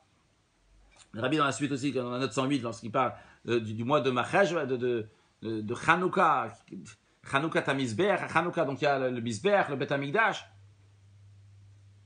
Il nous parle de ce qui est écrit que le 25 Kislev, c'est fini donc le travail du Mishkan et le tabernacle, lorsque les Juifs étaient dans le désert en l'an 2448, 49, et le Mishkan il est resté fermé, il est resté plié jusqu'au mois de Nissan. Et donc, le mois de Kislev, il a raté, il a dit, on aurait pu faire une fête. Alors Dieu, il a dit, je dois rembourser. Il dit, je dois rembourser, qu'est-ce qu'il a fait Dieu? Il a fait après, il y a eu la Chanukah avec les Hashmonaïm, il y a eu Chanukah, la fête de Chanukah. Et le Midrash il conclut, il dit, de même le mois de Machashvan. Le mois de Machashvan, le premier temple a été fini le mois de Machashvan. Mais il n'y a pas eu de fête, il a été ouvert seulement le mois de Tishri, 11 mois plus tard. Alors le mois de Machashvan, il a dit à Dieu, il dit, on aurait pu faire une fête, il me l'a enlevé. Dieu lui a dit, je vais te rembourser, on va faire le 3e temple, ça sera dans le mois de Machashvan. Juste dans tous les cas, il y a plein de notes comme ça, que le Rabbi toujours, il lit tout avec, tout lié avec Mashiach, les choses les plus lointaines, toujours il faut le lier avec Mashiach. Continuons dans le texte de la Sikha, on est au milieu de Seif Yud Gimel.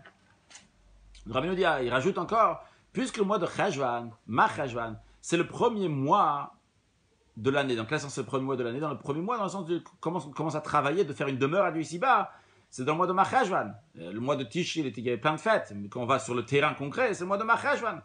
Alors le Rabbi dit, puisque c'est le mois de Macheshvan, c'est le premier de faire une demeure à Dieu ici-bas. Donc il englobe tous les mois qui vont venir après. Donc, le Chaf Macheshvan, qui est le Keter, la couronne de Macheshvan, ça englobe aussi le Keter, c'est la couronne de tous les mois qui vont venir après. Le Keter, la couronne du mois de Kislev, le mois de Kislev il se conclut avec Chanukah. Chanukah, c'est le Chanukah du Mizbeach, de l'autel, du Migdash, du temple qui a été réinauguré.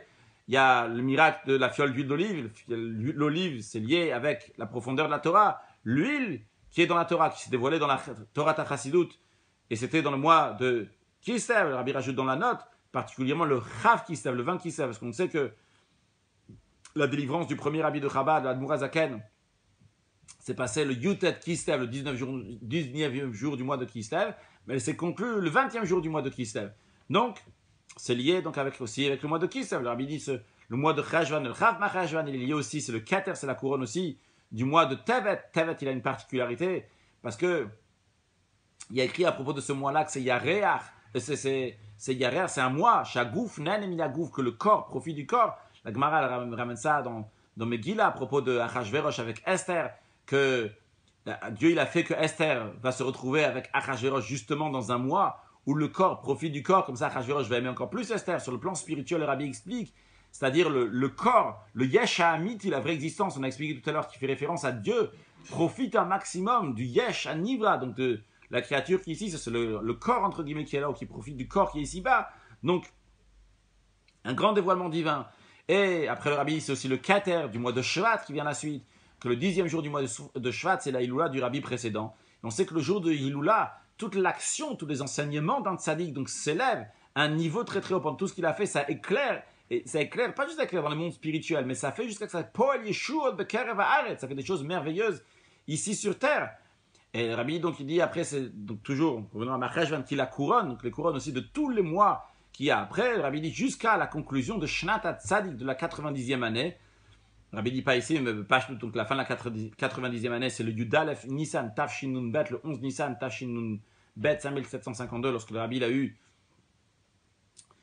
90 ans. Et le Rabbi dit donc la conclusion de Shnat HaTzadik, c'est quoi? C'est pas juste la conclusion de l'année, mais c'est la conclusion du psaume 90. Dans lequel on dit Mas Yadeinu Koneneu, que l'action de nos mains donc, va être établie, donc il fait référence au troisième Bet HaMikdash, au troisième temple, le Mikdash Adnekonu Yadecha, donc le troisième temple qui va être reconstruit. Que qui est-ce qui reconstruit le temple?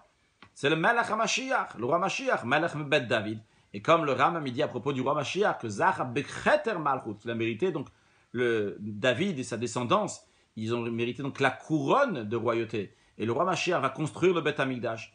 Tout de suite même, le Rabbi, aujourd'hui, le 18e jour du mois de Cheshvan, avant même le 20 Mar Cheshvan, parce que c'est déjà accompli ce qu'on a dit dans Kiddush Levana, lorsqu'on fait la bénédiction de la lune, on dit Bikshu et Hashem Elokem et David Malkam, qu'on demande, le peuple juif vont demander l'Éternel, Dieu et le roi David, et on conclut en plus, on dit Amen, Amen, qui veut dire que la chose se concrétise. Seif Yudalet.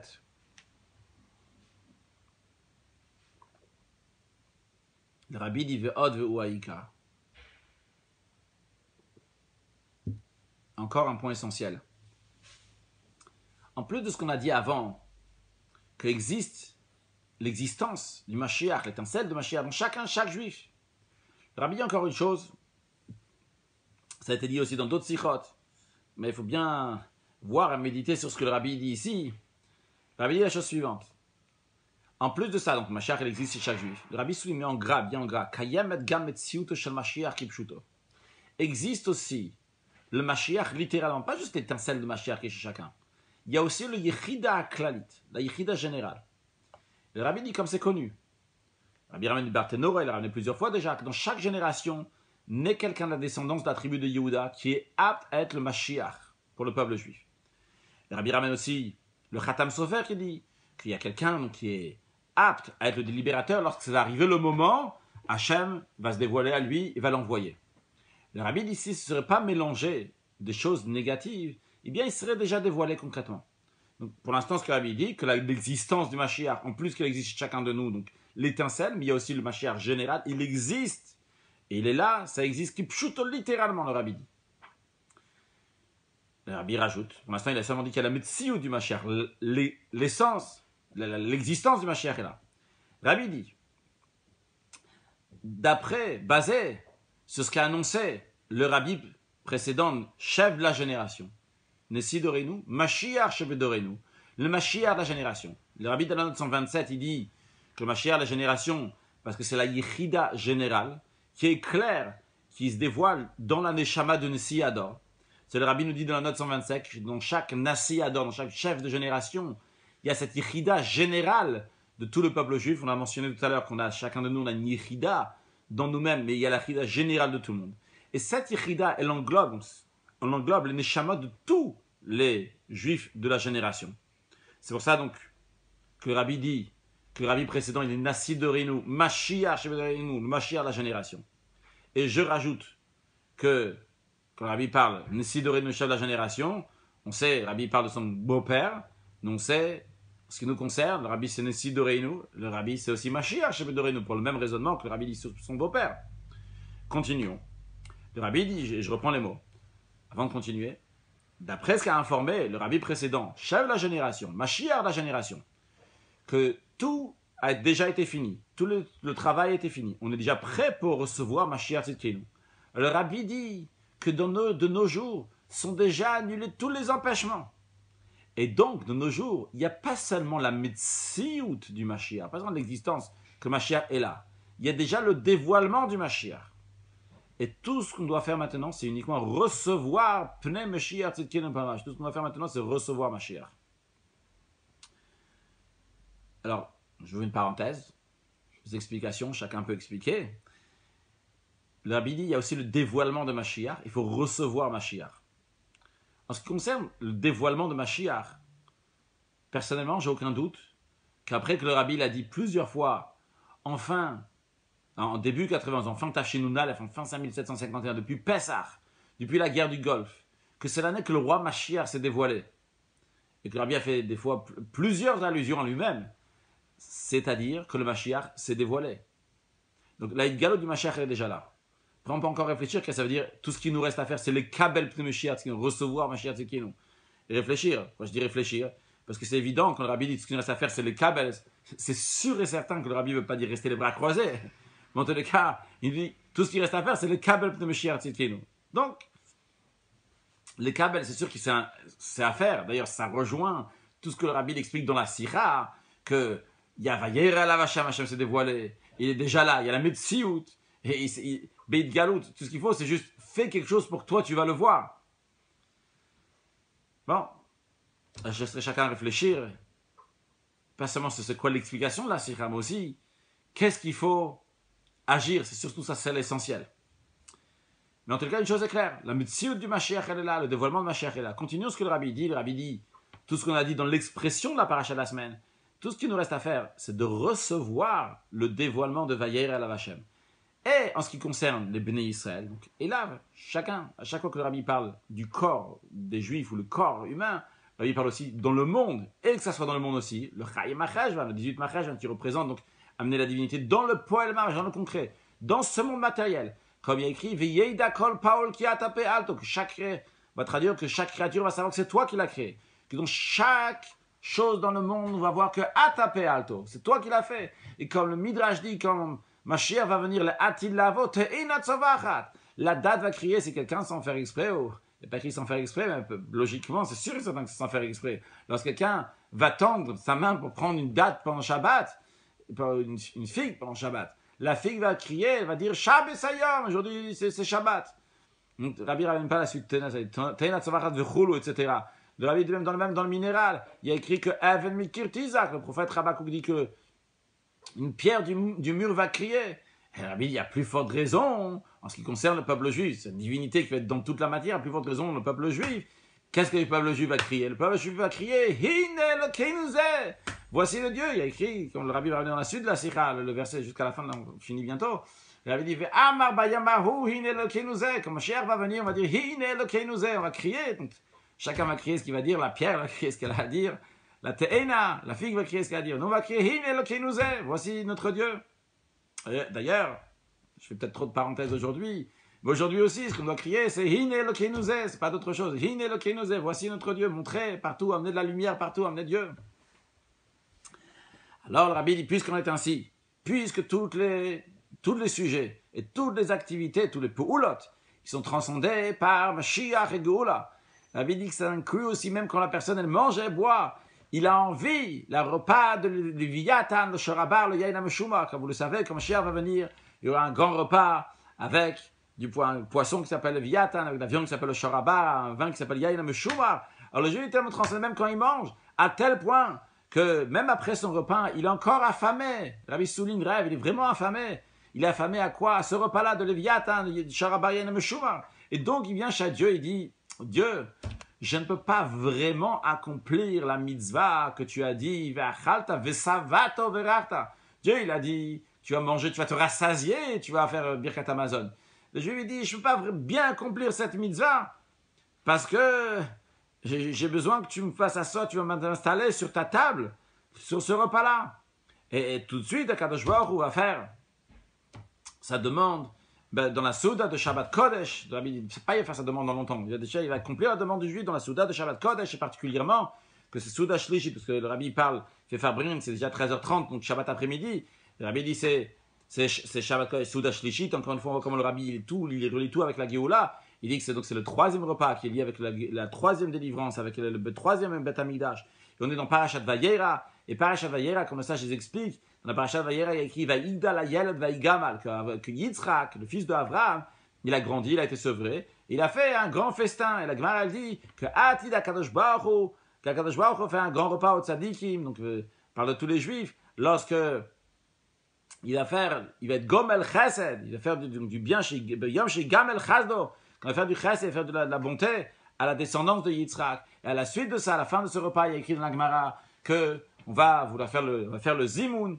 Donc Zimoun, c'est une bénédiction qu'on fait sur un verre de vin avec la conclusion du repas, avec le Birkat Hamazon, et on va proposer à plusieurs personnes. Et finalement, c'est David Amalek, le roi David, qui va faire le Zimoun. Il va le prendre. Dieu, il va dire à David, prends le verre de bénédiction et fais la bénédiction. Et David Amalek, il va dire à Ni Avarer, je vais faire la bénédiction, Velina Elevarer, et ça correspond très bien à moi, comme il y a écrit dans les psaumes du roi David. Roi David dit, je porte le verre de délivrance, j'appelle le nom de Dieu. Le Rabbi dit, à l'essentiel, que tout ça va être de manière dévoilée, va être concret. Qu'on puisse montrer, désigner du doigt et dire, voici le Melech HaMashiach, il est là. Voici le Rabbi précédent, ici de Reinu, il est là. Hakit souverain de Shachneafa. Que s'éveillent et se réjouissent tous ceux qui résident dans la poussière. Et voici notre Dieu. Ce Dieu-là qu'on a attendu. Dieu qu'on a attendu, on va se réjouir dans sa délivrance. La délivrance de la Geoula, Mitid Vashlema. La délivrance totale, de manière dévoilée concrètement. Qu'à ce moment-là, on va faire la bénédiction.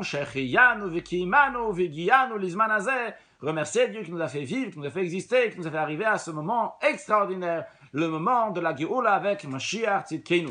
Donc, dans des mots simples, le Rabbi nous dit dans cette sikha-là, de vivre Mashiach toute la journée. Il y a le Vayera et la Vachem, le dévoilement de Dieu. Il y a déjà le dévoilement de Mashiach dans notre génération. Tout ce qu'il faut, c'est le Kabel Pne Mashiach Tzidkenu, recevoir Mashiach. Et dès aujourd'hui, le Rabbi dit, dans le milieu de la Sira, on a appris l'enseignement essentiel de Vayera et la Vachem, vouloir ce dévoilement-là. Et comment faire ça?